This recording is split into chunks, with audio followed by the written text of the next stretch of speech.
Hello everyone, আজ ছিল বান্ধবীর ভাইয়ের রিসেপশন আর সেখানেই চলে গেছিলাম। সেখানে গিয়ে কি কি খেলাম আর কি কি করলাম সেটাই তোমাদের সাথে শেয়ার করব। চলো, প্রথমে খেয়েছিলাম এক কাপ কফি।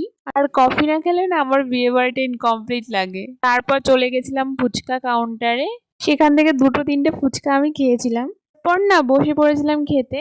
এখানে না আমি গ্লাসে জল নিয়ে নিচ্ছিলাম, তারপরে দিল প্লেট, তারপর ঝুরি আলু ভাজা, গরম গরম ধোয়া ওঠা ভাত, তারপর মাছের মাথা দিয়ে ডাল ছিল।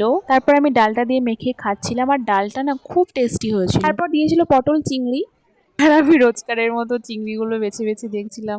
আমাকে এই মাছের লেজটা দিয়েছিল, যদিও আমি মাছের লেজটা চেয়ে নিয়েছিলাম। তারপর এটা দিয়ে খাওয়ার পর পাতে পড়লো চিকেন কষা।